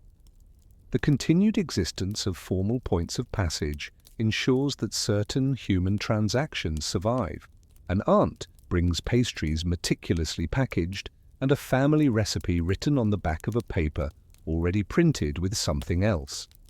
A nephew presents a photograph of a new apartment whose windows face a plane tree that loses its leaves in October. A cousin hands over a scarf knitted in a color that flatters anyone under the weak light of winter. These are tokens of connection and also proof of compliance. You learn to keep receipts for everything, even when you know no one will ask, because keeping a receipt feels like borrowing assurance from the future. The checkpoints also define a vocabulary for those who try to test the line in quieter ways. Couriers of letters naturally exist, carrying folded news from old friends tucked into the flap of a notebook. Their courage lies not in drama, but in carefulness. They know which phrases to avoid at counters, which small talk to engage in, how to make eye contact without inviting further examination. This sort of knowledge spreads informally. Someone's cousin has a friend who knows a trick about the timing of a shift or the best day to attempt a request. You realize that the border raises amateurs in the art of reading people. In some, this talent becomes second nature, as if acquiring a new sense, tuned for minor variations in tone. Anomalies occur. A person shows up with an outdated form unnoticed. By a clerk who is new and careful, a barrier malfunctions and remains down for an extra half hour. Two elderly women in identical coats confuse a guard who expects a different pair of visitors. These small misalignments are corrected quickly and the system prides itself on elasticity, but the people involved remember the anomalies as proof that control, like any machine, requires maintenance. The experienced clerk knows by now that a well-placed phone call can smooth a snag that the manual does not mention, and the guard knows which supervisor will accept a decision made on judgment rather than instruction. Even in the official sphere, there are touches of humanity that cannot be eliminated. A guard examines a child's toy and returns it with a grin too fast for a camera. A clerk comments on the neatness of someone's handwriting. A cleaner in the hall sets a vase with a sprig of green on a windowsill that is otherwise blank. No, order has been given for these gestures. They seep through cracks opened by the daily pressure of making hard things bearable. You catalogue them not because they undo the border, they do not, but because they represent the persistence of a different kind of law, the law of kindness, which keeps its own set of records in private memories. If you cast your mind along the line and across the years, you can imagine a personal graph of courage that rises and falls with context. An attempt in 1962 had different odds than one in 1972. A new technology in 1978 changed the calculus of a plan from 1975. You sense that history's coarse timeline, milestones, treaties, shifts in leadership, intersected with intimate timelines of loss and determination to produce action. A man who would never have risked a crossing for himself did so because his daughter, now a teenager, could not bear the shrinking horizon of her future. A woman balked in 1965 and then chose in 1966 to try because grief sharpened her focus the way lenses bring a blur into shape. Engineers of escape and enforcers of its prevention then were paired in a grim dance, each learning the other's steps and then working to invent a few new ones. And if you stand at the edge of a street where an attempt was made and you let the city's ordinary noises drain away, you might wonder aloud, quietly enough not to startle yourself. When a wall forces people to become either inventors of tunnels or keepers of floodlights, what do those roles do to the people themselves long after the tunnel collapses and the floodlights are switched off? Administrations demonstrate power not only by building but by recording, and the Berlin border produced a paper shadow as thick as its concrete counterpart. On both sides, ledgers filled with names and dates, outcomes and notes. In the West, the reception center that had once processed arrivals from the East before the wall now continued as a doorway for those who made it through. The routine there was both kind and clinical. A person was asked questions that, if you set aside their context, could be mistaken for a survey. Where were you born? Where did you work? What skills do you have? Who remains on the other side? There were medical exams, vaccinations, and a meal eaten with grateful speed. A file began, crisp and hopeful, in a cabinet of other crisp, hopeful files. In the East, records of attempted and thwarted crossings were compiled with a thoroughness meant to warn and to instruct. Names were collated with associates. Maps of certain blocks were updated to mark vulnerabilities exploited by someone's imagination. Committees discussed patterns, and memos circulated recommending changes to fencing, lighting, or patrol routes. The tone was practical, the content relentless. People who kept these records learned to speak about events in a vocabulary that took the sting out of them, and perhaps this was a coping mechanism as much as a technique of control. But there were also personal lists kept quietly at home, lists of absent friends, of dates when letters were received, of anniversaries that could no longer be shared in person. Numbers often quoted in public varied, but those who needed them kept their own tallies. How many crossed in a month, a year? How many were caught? How many died? How many were wounded and recovered? How many changed their minds at the last moment and stepped back from a fence? These numbers became arguments used both to justify and to condemn. Yet for individuals, the number that matters is always one. One brother, one aunt, one neighbor, one brave young man whose name is remembered on a quiet plaque near a street where pigeons peck at crumbs. You develop a habit of reading the city's surfaces for these memorials once you have noticed the first. They are modest to the point of invisibility, a small metal square at ankle height, a line of text that can be swallowed by shadow, a bouquet that has withered but still suggests a gesture. The bureaucracy of the border required maintenance like any heavy machine. Training of guards renewed in cycles, rules of engagement updated, fences inspected, towers repainted, bulbs replaced in floodlights before they failed, dogs fed and trained to follow paths that make sense only to those who walk them at night. Supply chains ran to keep the parts healthy. A requisition form sent to a central warehouse asked for bolts by size and number, wire by gauge and length, uniforms by cut and season. On the western side, budgets reflected costs of lighting near the border, police overtime at times of heightened tension, the expense of keeping roads that now stop too soon in repair for the sake of residents who still lived along them. There was also, always, the bureaucracy of exception. A sick relative became a case file, a wedding was a file, a funeral a file, a cultural exchange another file. People learned to present their lives as applications. Here is why I must cross. Here are the documents that elevate my need from sentiment to administrative justify. Officials on both sides learned to discern sincerity from manipulation, and yet also learned that the line is not always clear. Given enough years, even a strict clerk accumulates a handful of decisions that feel good to have made, even if they are never spoken of outside the office. The city remembered. Not abstractly, but in the way hands remember a tool's weight after years away from a bench. The old tram line that once ran straight through a place where concrete now stood remained, present as a story parents told children as they walked to a new bus stop. A cafe displayed a faded photograph of a street when it was open, and patrons glanced at it in the way you glance at a family portrait, rarely, but with a complicated affection.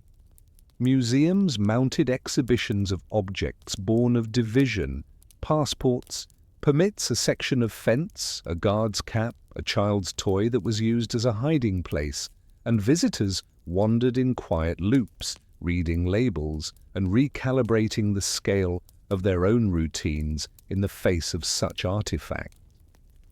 You sense that the border taught a generation to be fluent in paperwork and patient in queues, to distrust sudden changes and to take comfort in the reliable return of small rituals. To read a room quickly, to gauge a guard's mood by how a stamp falls. These are not romantic skills, but they are sturdy. They carry over into peacetime and prosperity, whether you like it or not. A city that has been divided knows how to function under constraint, and when the constraints loosen, the city continues to behave as if walls still stand for a while, not out of fear, but out of muscle memory. By the late 1960s and early 1970s, you could feel something new, less dramatic than a fall, more patient than a freeze. It was the politics of arrangement. Leaders on both sides found that the costs of unyielding posture were heavy in daily operations. Transit corridors needed reliability, letters needed routes, families needed sanctioned reunions, and the city needed predictability to stay sane. The policy that emerged was not love but accommodation, the idea that engagement can change a system from its edges inward. The names attached to these ideas mattered to newspapers and flags, but for you, the resident of a courtyard, what mattered was the way these arrangements showed up in your mailbox and on timetables. Agreements were reached that unknotted some traffic. The routes linking the enclave to its wider country were stabilized by signed texts and sealed stamps, so that a driver knew the number of checkpoints and their order, and a family setting out to visit relatives could calculate stops reliably. Papers changed hands at borders with less friction than before. Visits across the line, once rare and dependent on sudden windfalls of policy, became structured, then nearly ordinary for certain categories. A calendar of permissible days emerged, the bureaucracy acknowledging in its own way that human cycles, holidays, birthdays, funerals needed slots on the official grid. Within the city, something subtle shifted in the texture of daily life. On the eastern side, the permitted visit from a Western relative brought gifts that were no longer quite so startling. A coffee tin with that particular smell that comes from distant roasting facilities, a glossy magazine whose pages felt heavy, with color, a shirt whose stitching spoke of machine rooms that you knew by rumor rather than by sight. Hard currency shops continued their odd parallel existence, but now they seemed less like islands and more like a coastline, visible from many angles. On the western side, day trips into the center of the old city became possible for more people, and the peculiar experience of stepping through a gate into a street where the fonts on signs changed and the rhythm of conversation slowed became a story many could tell firsthand. Institutionally, the city learned to leverage sameness. Museums on both sides mounted exhibits that, officially or unofficially, echoed one another across the wall, inviting quieter comparisons than speeches ever did. Transit authorities became experts in rerouting with delicacy, building schedules that expressed a desire to knit despite constraints. Police forces trained to handle demonstrations with a measured hand, understanding that an overreaction creates more trouble than it solves. On the eastern side, cultural programming took on a breadth that seemed designed to satisfy both policy and genuine curiosity, and sometimes succeeded at both. People went to plays, concerts, and reading series because culture, like baking bread, refuses to be a hostage for long. The agreements had their own aesthetics, maps printed with corridors in clear colors, booklets with sturdy covers explaining rights and obligations, offices with uniform chairs where applications were expedited because the system had finally learned that speed can be cheaper than delay. The language used to describe these processes was dry in the way good plumbing is dry. You appreciated it for not leaking into your day any more than necessary. If you have acquired a taste for paperwork, this was the vintage you found tolerable, not sweet, not bitter, just adequate. Shifts in the wider world seeped in like a change in barometric pressure. Economic realities pressed on the side that had promised a planned sureness. The other side's boom and bust cycles still produced enough overflow to remind onlookers why variety can be bracing. Television images travelled with less delay, and the evening glow in living rooms felt synchronized in ways that officialdom could not quite regulate. The vocabulary of an orderly thaw crept into ordinary speech: transit day, clearance, visitor pass, family day. These words lacked romance, and that was their strength. They were practical. You might think that the easing would add drama to the streets, but the effect was the opposite. The wall remained high and patrolled, but the friction around it decreased by degrees. You learned that this kind of political weather presents a question that only experience can answer. When a machine is designed to operate at maximum tension, what happens to its bearings when you turn the pressure down and ask it to run quietly? As the 1980s leaned toward their end, the city's thunderheads gathered in places that were not on maps. Pressure accumulated in lines for goods, in conversations cut short in hallways, in the posture of people walking home from work with bags, lighter than they wished, in the patience of those who had learned to handle rules but now suspected the rules might finally be tired of themselves. Elsewhere in the block, small fractures widened. An administrative decision in one capital led to travel in another. A border, distant from Berlin, became an improvised release valve for those whose wish to move had been deferred too long. The physics of containment faltered. You felt it in the looseness of slogans and in the way even official speeches acquired ellipses where once there had been periods.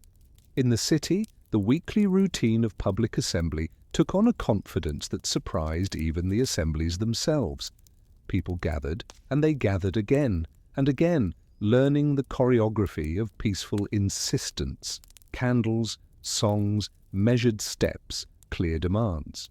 The habit of being watched did not recede, but the sensation changed key from minor to something closer to resilient. The administrators of enforcement faced a familiar problem in a new register. The tools of coercion were crude at that scale and that mood, and there was less appetite to use them with the old intensity. Restraint, born of prudence and a sense of historical tide, placed itself between the people and batons. The apparatus that maintained the wall continued its routines, but it was an old machine now, well-oiled and nonetheless squeaking at its joints. Behind office doors, debates that had not been permitted for years now needed an answer by tomorrow, and the indecision produced instructions that were ambiguous in precisely the wrong places. A document was drafted to allow more travel under regulated conditions. Its timing was unclear. Its implementation was supposed to be careful. And then a spokesman speaking to a room and through it to a city whose ears had grown exceedingly sharp, read from notes that did not quite match the moment and answered a question with a phrase that belonged to a different sentence. The words were not a poetic flourish. They were administrative, immediate, effective now, and yet the room breathed as if it had heard a benediction. The city tested the phrase in the only way it knows how, with feet. People walked toward gates because walking is the prelude to crossing. The guards at the edge faced a crowd unlike the crowds they were trained to disperse. The mood was buoyant, inquisitive, not hostile. There were questions at the barriers asked politely, and answers given that sounded less like commands and more like stallings. The radio and the television had carried the crucial missaid words into living rooms emptied into streets. The past itself seemed to press from behind, urging those at the front to ask again, one more time, if the rules had changed. At one gate, famous for its visibility and its tension, a mid-ranking officer looked at his watch, his men, his orders, and then at faces like his own. He had been trained to control flow, to say no when the rulebook said no. But the weight of the crowd's expectation was unlike the weight of any order he had been given. He could force a confrontation that would write itself in blood and wreck a city's next decade. Or he could choose to release a valve that was overdue for release. He chose the valve. The first people walked through, then streams, then crowds. The sound that rose from both sides was not a roar of conquest. It was a roar of relief, an exhalation deferred for 28 years, popping ribs loose. They crossed in coats and scarves appropriate for an autumn night, eyes wide, hands out to touch stone that had been forbidden, the metal of barriers like a talisman whose power had been abruptly switched off. You remember the details because details tell you the truth. A woman banging a saucepan in a window, a tram driver stopping his car and weeping at the sight of people walking the route that had been impossible, a man lifting a child up to see over a parapet at a city's heart. Strangers embraced because that is what the body does when shocked by good fortune that it did not dare borrow against. The night was only a hinge, of course. The next day required an accounting. But on that night, your city became whole enough, not in law, but in motion, to allow a question that had been unsayable in its simplicity. After decades of routines designed to serve a line, what will it feel like to organize your day around something other than a barrier? The day after is always inventory. The barrier that had been declared permanent began to come down with gestures that were part practical, part ceremonial. People with hammers chipped away at concrete, not because it was efficient, but because it felt right to peck at a surface that had pressed on their imaginations for so long. Soon, crews came with equipment designed for real removal, with cranes and trucks and schedules that turned elation into tasks. The cleared strips softened. Weeds dared to appear. The geometry of floodlights lost its authority, their poles now just metal awaiting a decision. Institutions turned to the work of merging. Transit systems that had been two organisms learned to share signals and rolling stock without collisions. Maps were reprinted and distributed. The ghost stations re-entered, time with platforms scrubbed and lights made bright. Some shops discovered that their customer base doubled overnight. Others discovered competition they had not prepared for.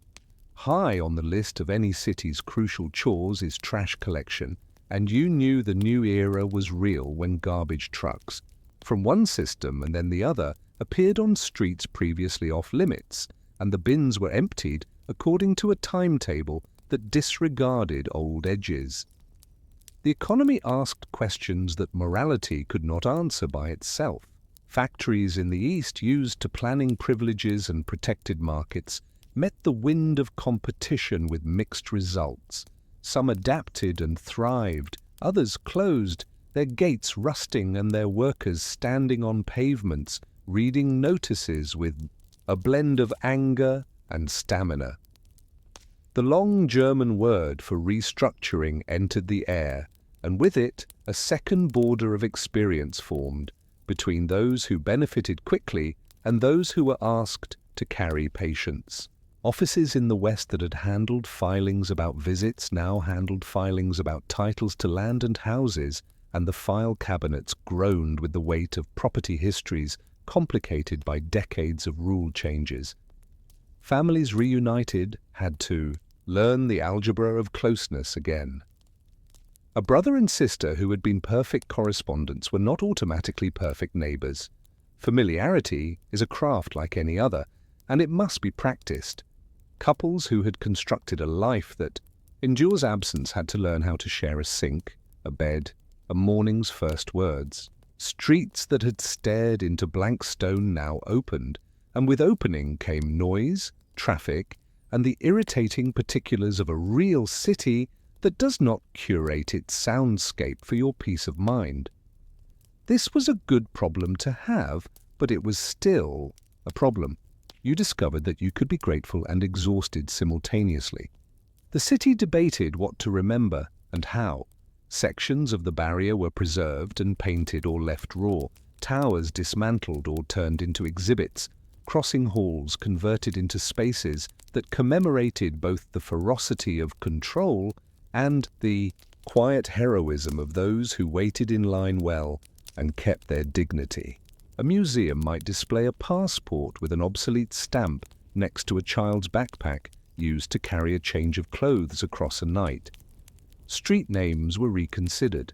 Plaques were installed that told the stories of certain corners where a tragedy insists on being named each time a person walks by. Memory does not, as it turns out, prefer silence. It prefers being spoken of without being shouted about. The habits of an old division persisted in subtler ways you feel on a tram when a conversation turns to politics or prices. You note that someone who grew up walking on one side cares about certain municipal services with a different emphasis than someone from the other. Neither is wrong. Each bears the imprint of the system that trained their expectations about what a city owes its residents. You also note a new habit sprouting, a greater willingness to speak about what does not work and to insist in public that it be made to work. That is a good sign, even if it makes city meetings longer and letters to editors thicker. In the midst of the big subjects, economy, law, governance, you kept track of small signs that the city was knitting. A market stall where the produce looked a little different than last year because it came from a farm that had not sold here before. A bicycle repair shop in a neighborhood that did not used to need one because distances have lengthened for some people as their lives stretch across a new map. A new station announced on a train, the name strange on your tongue the first week, and then familiar enough that you could fall asleep and wake precisely in time to exit. The measure of unity, you discover, is less in monuments and more in the tally of errands performed seamlessly. You also learn that a barrier can survive in minds after it has been scraped off the ground, not as a line that forbids motion, but as a set of expectations about strangers, what they value, how they speak, how early they like to arrive, what they think a promise means.